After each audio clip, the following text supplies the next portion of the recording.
Estamos aqui no Centro Histórico Cultural Bradamante Salmória com a Rosane Rodrigues, que vai nos contar um pouco da história desse local. Boa tarde, Rosane, e desde já agradecemos a sua colaboração. Boa tarde, acadêmicas. É um prazer estar aqui e poder contribuir com o trabalho de vocês da universidade que vocês estão fazendo sobre a cultura. Nós não temos muitas coisas registradas na parte cultural, mas sim algumas coisas que são relevantes. Nós temos o Centro Histórico Bradamante Salmória, que era uma igreja que ficava na comunidade de Santa Ana. E devido à barragem da hidrelétrica Campos Novos, que foi a Enercan que fez, em 2005, quando fecharam-se as comportas, essa comunidade ficou totalmente debaixo d'água. Então, antes disso acontecer, o pessoal que trabalhava a parte cultural e o resgate resolveu ir nessa comunidade fazer uma proposta com o prefeito para trazer a igreja para cá e não ser uma igreja para a parte católica. Os santos ficariam na comunidade onde foram feito o assentamento e traria para cá tal e qual como era a igreja lá de Santa Ana, trazia para cá com um resgate cultural da comunidade, que está expressada aqui nesse quadro, que são as recordações da comunidade de Santa Ana. Mas por que Bradamante? Bradamante porque foi a primeira professora a trabalhar nessa comunidade. Essa comunidade surgiu em 1900 e Bradamante foi a primeira professora em 1901. Inclusive, nós temos aqui depois um registro que vocês poderão ver, que em 1901 tem a nomeação dela de professora na Escola Colônia, que quem forneceu os dados foi a professora Maria Francisca, que foi professora lá. E também aqui nós temos a foto da Bradamante.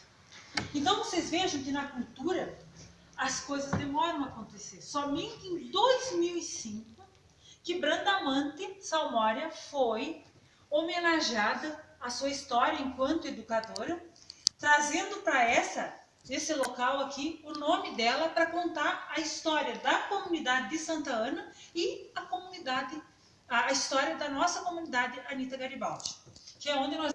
Então, esse centro histórico Bradamante Salmória agraciou o povo anitense com a história do nosso município, porque até então ela era falada, mas ela não tinha registro.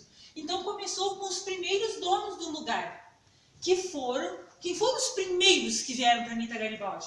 Na época conhecida como Rincão dos Baguais, devido a um número elevado de equinos que tinha aqui no nosso município. Os primeiros que foram os donos não foram os migrantes, foram os índios. Esses foram os primeiros donos do nosso lugar. Depois, em seguida, foi descoberto esse lugar aqui pelos tropeiros. Aí os tropeiros vinham do Rio Grande do Sul, faziam todo esse caminho que iam para o Paraná e iam até São Paulo. Depois, seguido disso, começaram as grandes lutas.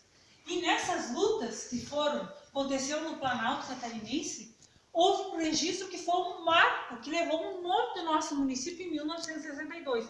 Por aqui passou o Garibaldi.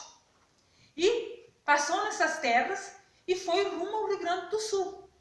E a paixão, Anita, veio atrás dele. E foi aqui que, segundo o registro do avô do senhor Euclides Granzotto, em memória, disse que ela posou aqui no nosso município, a próxima gruta, hoje a Gruta Nossa Senhora de Lourdes, posou aqui que a mesma estava grávida e ela passou o Rio Pelotas grávida, a nado, e foi atrás desse grande homem, que hoje faz parte da nossa história, o Garibaldi.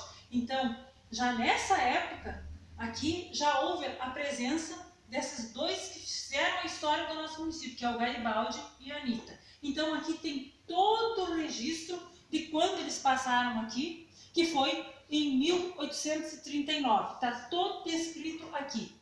Após essas lutas, começaram a vir os monges, que daí veio os monges de São João Maria, o José Maria, e também veio o Frei Rogério. E aí, quando o padre veio e viu que o povo estava se levando pela parte dos monges e outras religiões que não eram consideradas importantes na visão católica, os padres vieram para o nosso município, que foram os que vieram aqui e começaram a fazer a parte religiosa. Então, nesse quadro aqui, conta a vinda dos padres que vieram, carlistas, que vieram até o nosso município e despertaram e pregaram através de missões e através de igrejas no interior do nosso município, que até hoje nós temos bastante igrejas, pelo tamanho do nosso município, tem 8 mil e poucos habitantes, nós temos 38 comunidades, cada comunidade dessa aqui tem uma igreja que está lá registrada toda a sua história e a sua cultura. E isso foi registrado através dos padres carlistas.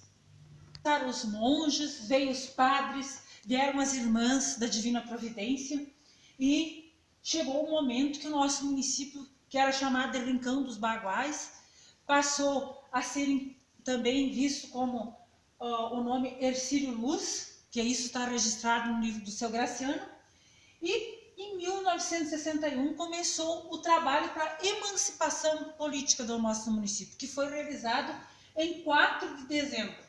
Então, houve a emancipação política, houve a nomeação do primeiro prefeito e depois, em seguida, em 1962, já teve a primeira eleição. E o nosso município começou a se desenvolver, principalmente através das serrarias, que era a extração da madeira, que foi através dos pinheiros, a araucária, que se desenvolveu. Segundo muitas pessoas que moram aqui, posso até citar o exemplo do meu pai, o Elias, ele contou que na década de 70 tinha em Anita Garibaldi 60 serrarias.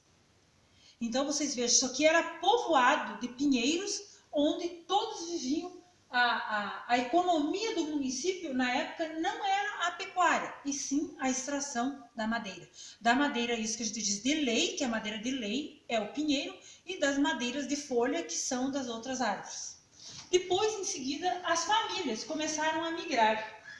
E veio os descendentes italianos, que vieram do Rio Grande do Sul, que vieram de outros estados da Itália, veio os alemães, e foram as famílias que começaram a povoar nosso município, além da família Granzotto, a família Menegas, a família Salmória, Graciete e tantos outros. E as famílias começaram a fazer suas casas, começaram a povoar, começaram a casar através da religião que tinha, e foram formando uma aldeia, e essa cidade foi crescendo, e hoje estamos aqui. Hoje nós podemos dizer que o nosso município é pequeno em termos de população, porque o nosso município, nos ponto alto da Madeira, em 1975 e 1980, chegou quase a 20 mil habitantes. Então, vocês vejam bem, nem no tempo da barragem Barra Grande nós tivemos tantas pessoas morando no município que nem tivemos na época da extração da madeira. E com isso, foi emancipado, as famílias vieram, o que precisava? Precisavam de educação. Aí as irmãs, juntamente com os padres, criaram o colégio Padre Antônio Vieira. Hoje ele é estadual, mas ele só passou a ser estadual em 1988. Até então ele pertencia às Irmãs da Divina Providência. Então veio as nossas escolas e começaram a estudar. Começou o ensino fundamental, que antes se estudava até o 4º ano. Repetia-se para ter mais estudo. Depois daí veio o ensino fundamental, que ia até a 8ª série. Então isso nós conseguimos com as Irmãs da Divina Providência. E daí começou a se estender, e até os anos 90 o nosso município tinha 60 escolas, tá? No interior do nosso município. Tinha lugares como a Cachoeirinha que tinha 6, 7 escolas, e assim vai. E hoje nós temos 5 escolas no nosso interior. Por quê?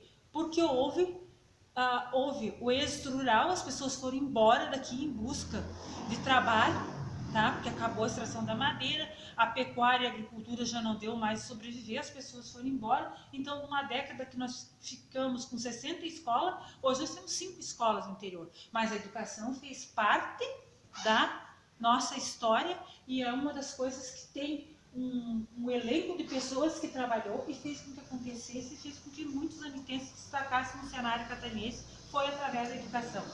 Mas as pessoas tinham religião, tinham educação, tinham sua família e tinham sua parte de recreação. E quando chegava nos domingos, o grande meio de transporte era a bicicleta, passeios de bicicleta. Se reunir no salão da comunidade, lá da igreja, para ir para o terço.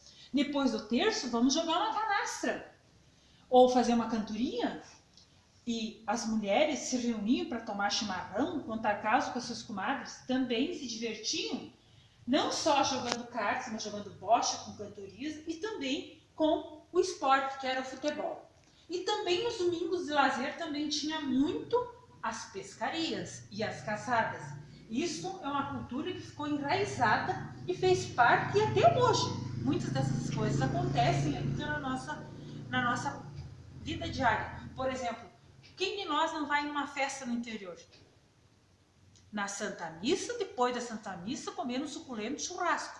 E tudo feito com o maior carinho pelas pessoas daquela comunidade. Para nós é um motivo de alegria a família se reunir e visitar amigos e parentes lá numa comunidade no interior.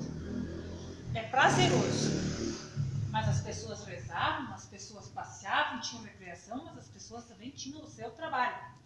O trabalho era puxar tora, era cuidar do gado, era tirar o leite, era cuidar da venda, onde tinha uma venda que eles chamavam, era onde tinha um armazém, onde se vendia da pinga ao tecido de metro. Então todas as comunidades do nosso interior, onde tinha maior, lá na Cachoeirinha tinha esse armazém, lá na Estiva tinha outro, lá em São Sebastião tinha outro, era onde as pessoas iam comprar a comida ou onde iam fazer a troca também, vender o milho e o feijão e trocar por alimentos, por tecidos. Então, o trabalho também sempre fez parte do cidadão anitense e também das mulheres, que sempre trabalharam junto com seus maridos na agricultura e na pecuária. E passando toda essa parte de resgate cultural até os anos 75, 80, começou a vir estudos das barragens. E as barragens foram estudadas, ninguém acreditava, até lá de Santa Ana, onde tem essa comunidade que nós estamos, teve a dona Dorvina, que hoje já é falecida, que já fez um ano, que era a dona Dorvina Menegas, que lutou, ela e sua família, com unhas e dentes para não sair essa barragem lá. Ela foi a primeira mulher anitense a ir a Brasília de avião, junto com seu esposo, para falar com o ministro e para o presidente da época, para não sair a barragem, porque eles não queriam que aquela comunidade ficasse debaixo d'água. Ela foi, lutaram, fizeram protestos e tudo, mas a causa é energia, e até hoje está faltando energia, eles perderam a causa e aconteceu a barragem. Então a barragem saiu na comunidade onde Dona Dorvina Menegas morava, que hoje é a hidrelétrica UE Campos Novos, que foi tocada pela empresa Enercan, mas também ficou debaixo d'água essa comunidade, mas todos que estavam lá foram reassentados, tiveram seus direitos que foram contemplados, e nós, através desse trabalho que foi feito lá, tivemos esse resgate cultural que foi apresentado agora aqui para as acadêmicas, que não ficou morto debaixo d'água lá na comunidade de Santa Ana. Veio para o centro de nossa cidade e hoje faz parte da história dos anitenses, que é o Centro Histórico Brandamante Salmódia.